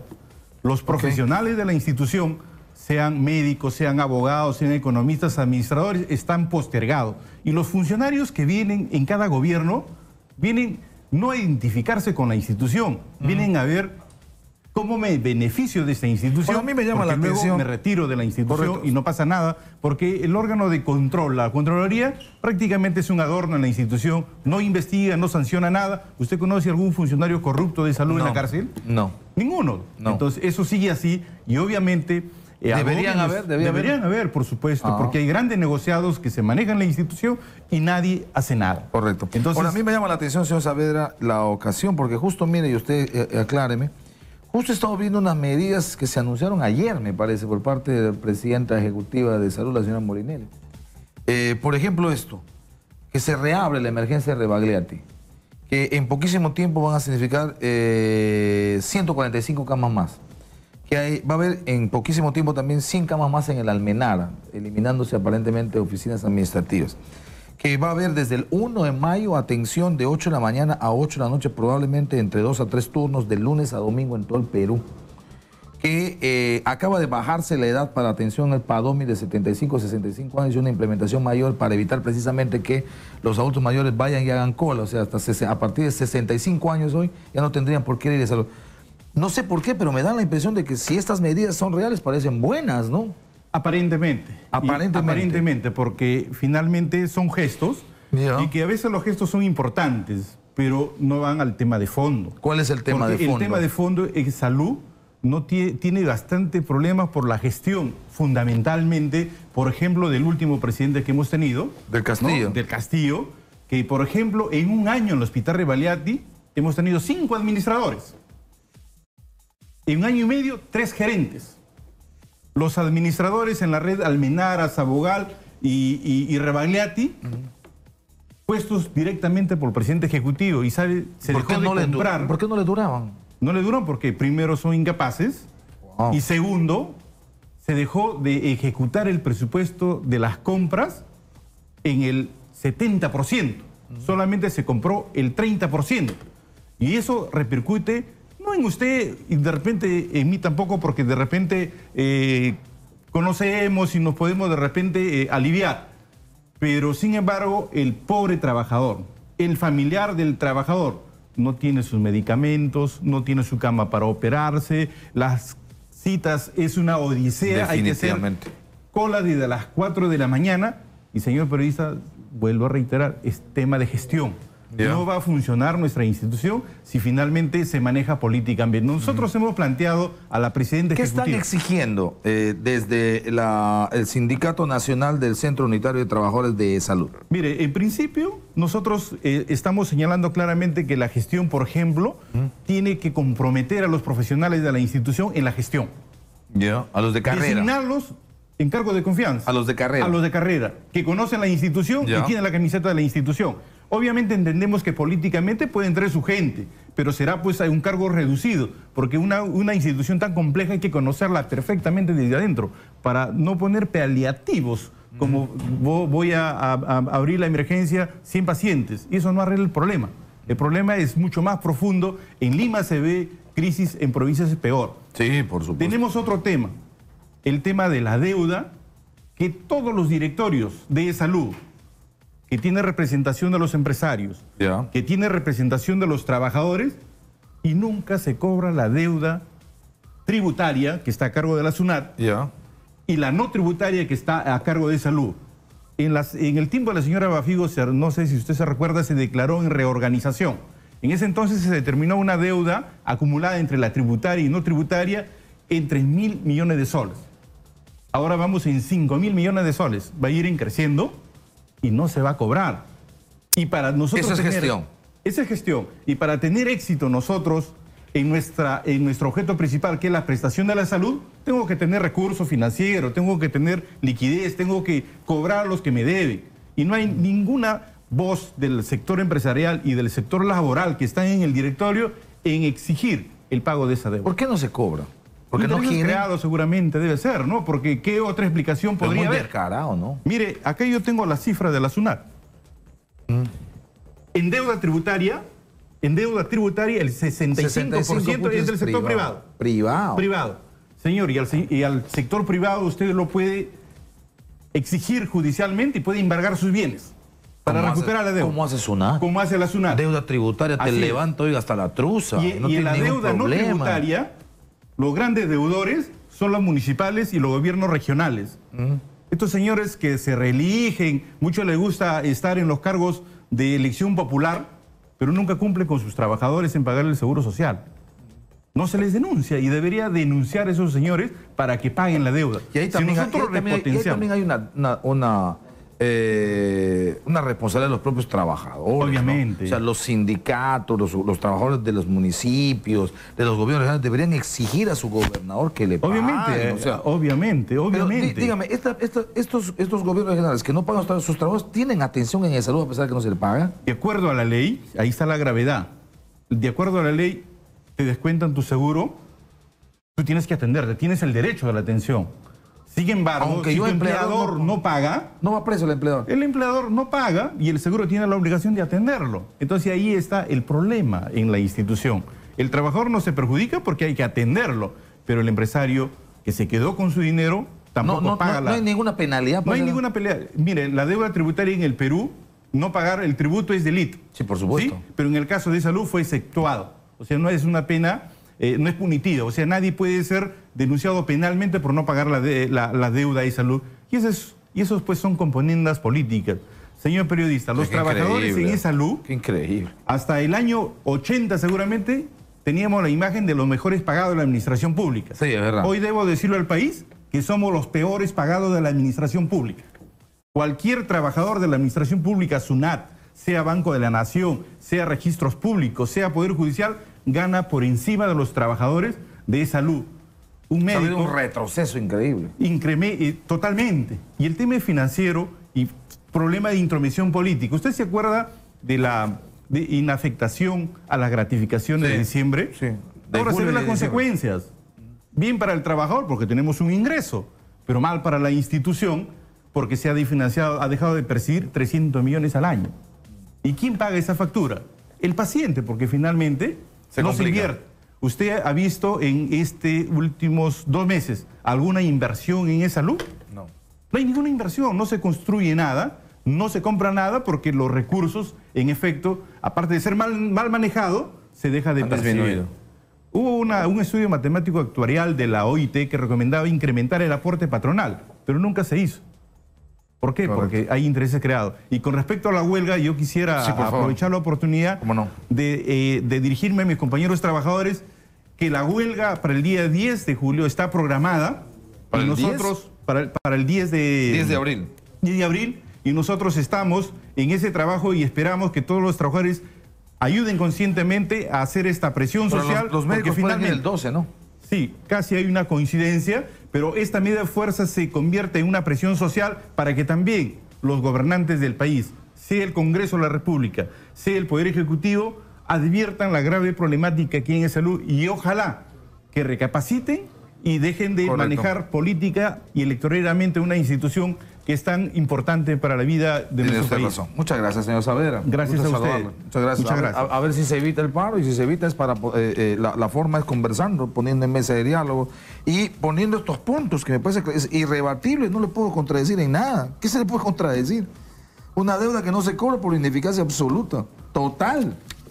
Que haya una norma que no sancione a quienes no pagan el tema del seguro, y los trabajadores, a pesar de que su empleador no paga, tienen posibilidad de atenderse. ¿De dónde? ¿De dónde? Bueno, vamos a San Marcos. Estoy con Marcial Vilela. Marcial, le escucho. Todo el Perú le escucha. Adelante.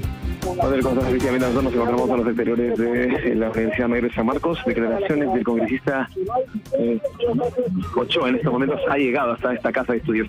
Congresista, buenas noches. Bienvenido a Radio Exitosa. ¿Usted ha venido en respaldo a los estudiantes?